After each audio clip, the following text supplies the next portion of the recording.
Avez-vous déjà ressenti ce poids dans votre poitrine? Cette sensation que quelque chose ne va pas et que, d'une façon ou d'une autre, c'est de votre faute? Comme si vous portiez sur vos épaules des responsabilités plus lourdes que ce que vous pouvez supporter? Si vous vous sentez ainsi, je veux que vous prêtiez attention aux mots qui suivent. La culpabilité qui vous consume n'est peut-être pas la vôtre. Chaque jour, nous nous réveillons et nous nous trouvons face à un monde qui semble exiger notre perfection.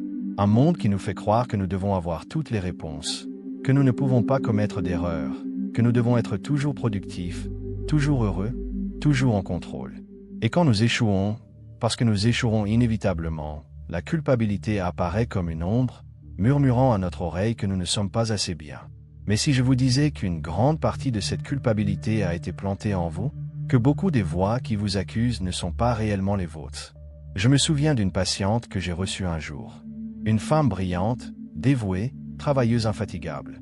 Elle est venue me voir, dévastée de ne pas pouvoir équilibrer sa carrière, sa famille et son bien-être personnel. « Je suis un échec dans tous les domaines », disait-elle entre ses larmes.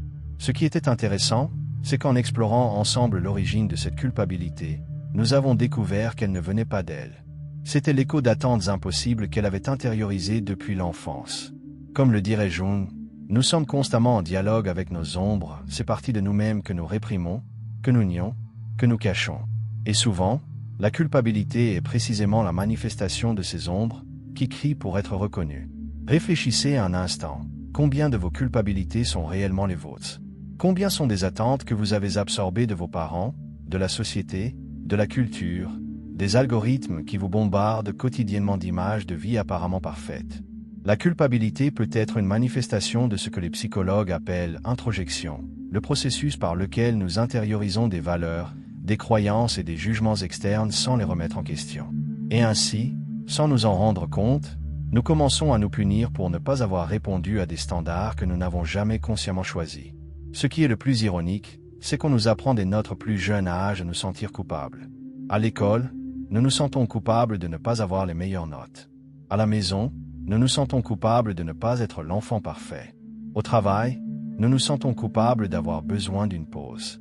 Dans nos relations, nous nous sentons coupables d'établir des limites. C'est comme si la culpabilité était le carburant qui maintient les rouages sociaux en mouvement. Les personnes soumises à la culpabilité sont plus faciles à contrôler, à manipuler, à exploiter. Portez-vous la culpabilité de ne pas être un parent parfait, de ne pas avoir le corps idéal, d'avoir besoin de repos, de ressentir de la colère, de la tristesse ou de la peur, de ne pas être productif tout le temps, de ne pas avoir atteint un certain succès professionnel à l'âge approprié, d'avoir choisi votre santé mentale plutôt que de répondre aux attentes des autres? Permettez-vous de questionner ces culpabilités. D'où viennent-elles? Qui a dit que vous deviez être ou faire toutes ces choses? Et plus important encore, ces exigences sont-elles vraiment les vôtres?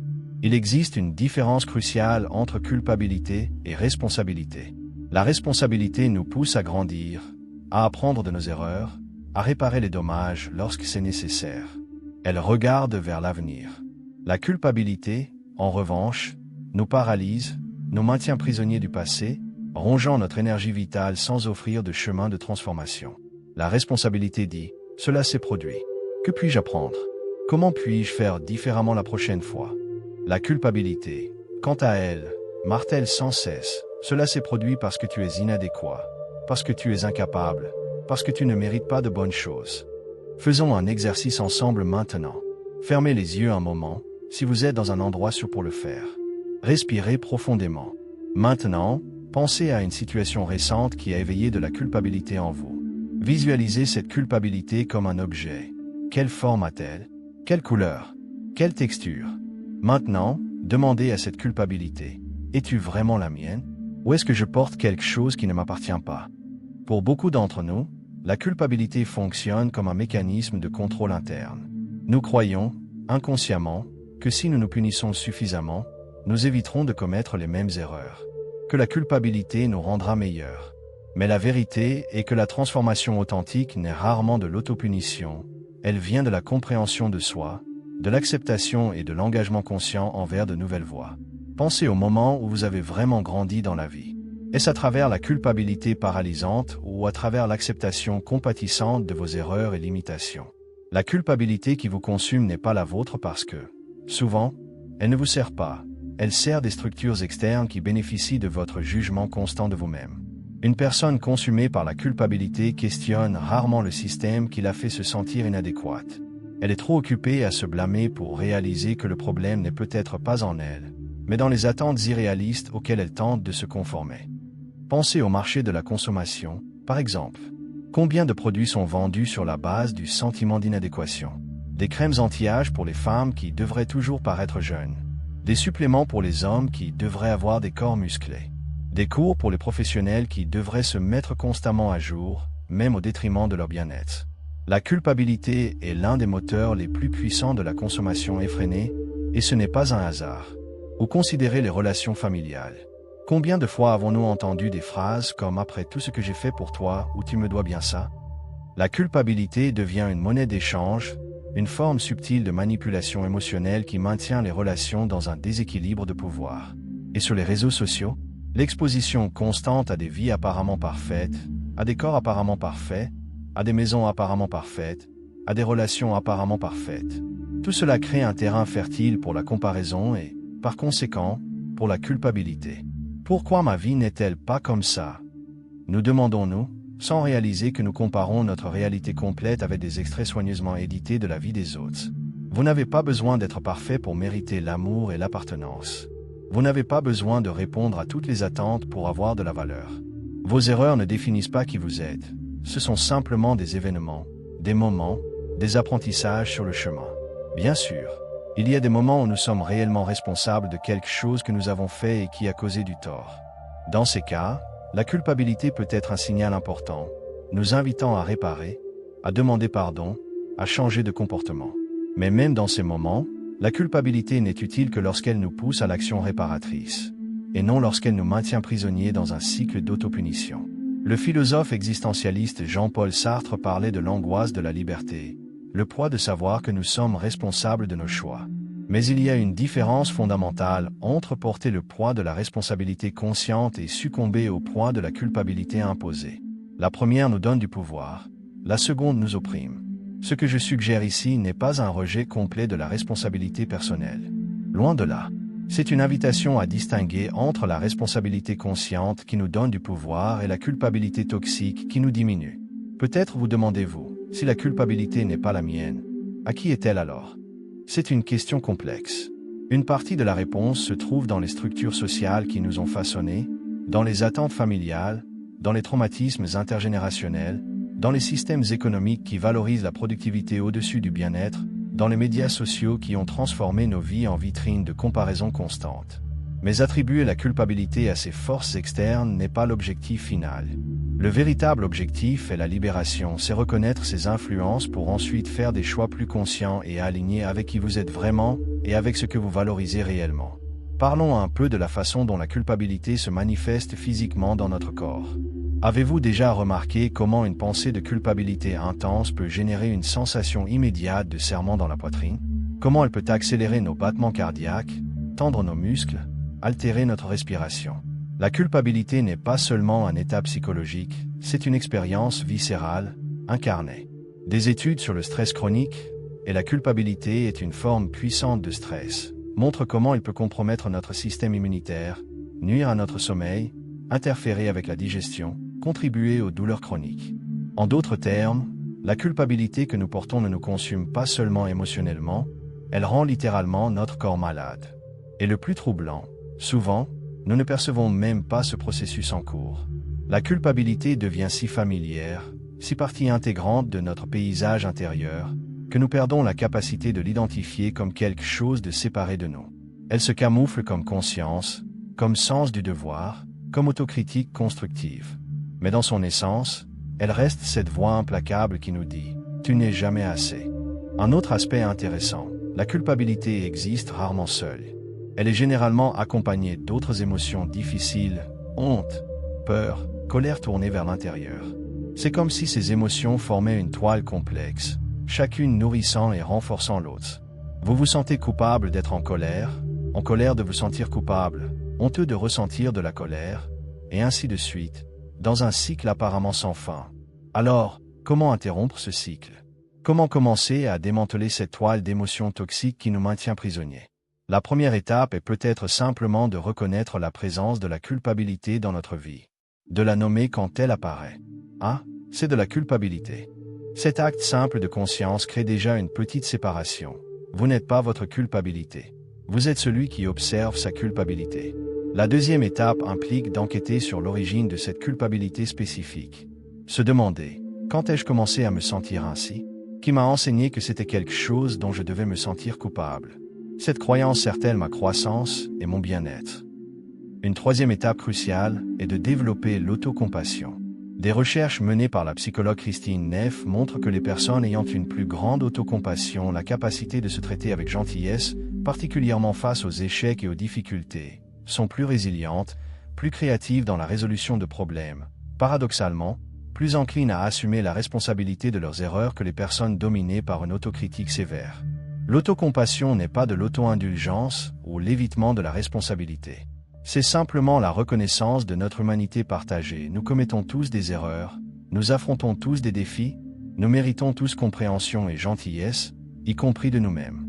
Imaginez vous réveiller un jour et sentir le poids de la culpabilité se dissoudre. Imaginez prendre des décisions basées non pas sur la peur d'échouer ou de décevoir, mais sur la clarté concernant vos valeurs et désirs authentiques. Imaginez traiter vos erreurs non pas comme des preuves de votre échec, mais comme des opportunités précieuses d'apprentissage. Ce chemin de libération de la culpabilité ne se produit pas du jour au lendemain. C'est un processus graduel de désapprentissage, de questionnement, de reconnexion avec soi-même. Et, comme tout voyage significatif, il aura ses hauts et ses bas, ses avancées et ses reculs. La question n'est pas de ne plus jamais ressentir de culpabilité, ce serait irréaliste. La question est de développer une nouvelle relation avec la culpabilité, plus consciente, plus équilibrée, moins automatisée. Dans mon expérience de thérapeute, j'ai observé que souvent la culpabilité sert comme une forme déformée de protection. C'est comme si inconsciemment nous pensions, si je me punis pour cela maintenant, peut-être éviterai-je une punition plus grande venant de l'extérieur. Ou, si je me sens suffisamment coupable, cela compensera d'une manière ou d'une autre l'erreur que j'ai commise. Mais ce mécanisme fonctionne rarement comme nous l'espérons. L'autopunition ne prévient pas les erreurs futures. En fait, souvent le stress et l'anxiété générés par la culpabilité finissent par nuire à notre discernement et à notre capacité à faire des choix alignés avec nos valeurs. Comment initier ce processus de libération de la culpabilité toxique? Voici quelques réflexions et pratiques qui peuvent aider. Premièrement, développez l'habitude de questionner vos culpabilités. Quand vous vous sentez coupable, demandez-vous, d'où vient cette exigence? Est-elle vraiment la mienne? À qui sert cette culpabilité? Ce sentiment m'aide-t-il à grandir ou me paralyse-t-il simplement? Ce questionnement conscient est la première étape pour démanteler les schémas automatiques de pensée. Deuxièmement, pratiquez l'autocompassion. Traitez-vous avec la même gentillesse que vous offririez à un ami cher confronté à des difficultés. Reconnaissez votre humanité partagée. Nous faisons tous des erreurs. Nous luttons tous. Nous sommes tous imparfaits. Quand la voix de la culpabilité surgit, essayez de la remplacer par une voix de compréhension et d'encouragement. Troisièmement, remplacez progressivement le langage de la culpabilité par le langage de la responsabilité. Au lieu de « je suis un échec pour avoir commis cette erreur », essayez « j'ai commis une erreur et je peux en tirer des leçons ». Au lieu de « je dois être une personne terrible pour ressentir cela », essayez « j'éprouve ce sentiment difficile ». Et cela fait partie de l'expérience humaine. Quatrièmement, apprenez à distinguer entre culpabilité productive et culpabilité toxique. La culpabilité productive nous alerte sur un comportement spécifique qui n'est pas aligné avec nos valeurs et nous motive à le réparer. La culpabilité toxique, en revanche, attaque notre sentiment de valeur personnelle et nous maintient prisonniers de schémas destructeurs. Cultiver cette distinction est essentiel pour utiliser la culpabilité comme information utile, et non comme une arme contre nous-mêmes. Cinquièmement, examinez de manière critique les attentes que vous avez intériorisées. Souvent, nous portons des standards irréalistes sur qui nous devrions être ou comment nous devrions vivre. Ces devraient sont fréquemment chargés de culpabilité lorsque nous ne les satisfaisons pas. Demandez-vous, ces standards sont-ils vraiment les miens? Reflètent-ils mes valeurs les plus profondes ou sont-ils des impositions externes que j'ai acceptées sans questionner? Sixièmement, cherchez une communauté. La culpabilité prospère dans l'isolement. Lorsque nous partageons nos expériences avec des personnes de confiance, nous découvrons souvent que nous ne sommes pas seuls dans nos luttes. Ce sentiment de connexion humaine peut être profondément libérateur. Et finalement, soyez patient avec vous-même. Les schémas de culpabilité toxique se développent généralement sur des années, voire des décennies. N'espérez pas les défaire en un jour ou une semaine. Célébrez chaque petit pas vers une relation plus saine avec vous-même. La vérité est que nous sommes bien plus que nos culpabilités, nos erreurs, nos échecs. Nous sommes des êtres complexes, aux multiples facettes, en constante évolution. Et peut-être que l'acte de courage le plus grand que nous puissions accomplir est justement d'abandonner le fardeau des culpabilités qui ne nous appartiennent pas pour vivre une vie plus authentique et plus pleine. L'un des aspects les plus libérateurs de reconnaître que la culpabilité qui vous consume n'est pas la vôtre, et que cela ouvre un espace pour une réflexion plus profonde sur qui vous êtes réellement, au-delà des voix critiques intériorisées. Quand nous ne sommes pas constamment en train de nous juger et de nous punir, nous pouvons enfin entendre notre voix authentique, celle qui sait ce que nous valorisons vraiment, ce que nous désirons vraiment, ce qui nous apporte réellement du sens et un but. C'est comme si la culpabilité était un bruit constant qui interfère avec la réception de notre signal le plus vrai. En réduisant ce bruit, la clarté émerge naturellement. Et avec cette clarté vient la possibilité de faire des choix plus alignés avec nos valeurs authentiques, et non avec des attentes imposées. Des choix qui honorent nos besoins, nos limites, nos capacités réelles. Des choix qui, en fin de compte, nous mènent à une vie de plus grande intégrité et de bien-être. Souvenez-vous, la culpabilité qui vous consume n'est pas la vôtre. Elle a été construite, couche par couche, au fil des années de messages externes et internes. Et ce qui a été construit peut être déconstruit. Vous pouvez, respiration après respiration, choix après choix, réécrire cette narration. Vous méritez de vivre libre du poids des culpabilités qui ne vous appartiennent pas. Vous méritez de vivre avec clarté, avec un but, avec compassion pour vous-même et pour les autres. Vous méritez de vivre non pas comme otage du passé ou des attentes des autres, mais comme auteur conscient de votre propre histoire. Si cette vidéo a touché quelque chose en vous, si elle a éveillé une réflexion ou si vous avez une expérience à partager sur la façon dont vous avez géré vos sentiments de culpabilité, laissez un commentaire ci-dessous. Votre histoire pourrait être exactement ce que quelqu'un a besoin de lire aujourd'hui. Et si vous avez aimé ce contenu et que vous voulez plus de réflexion sur la nature humaine et la connaissance de soi, abonnez-vous à la chaîne et activez la cloche pour être notifié.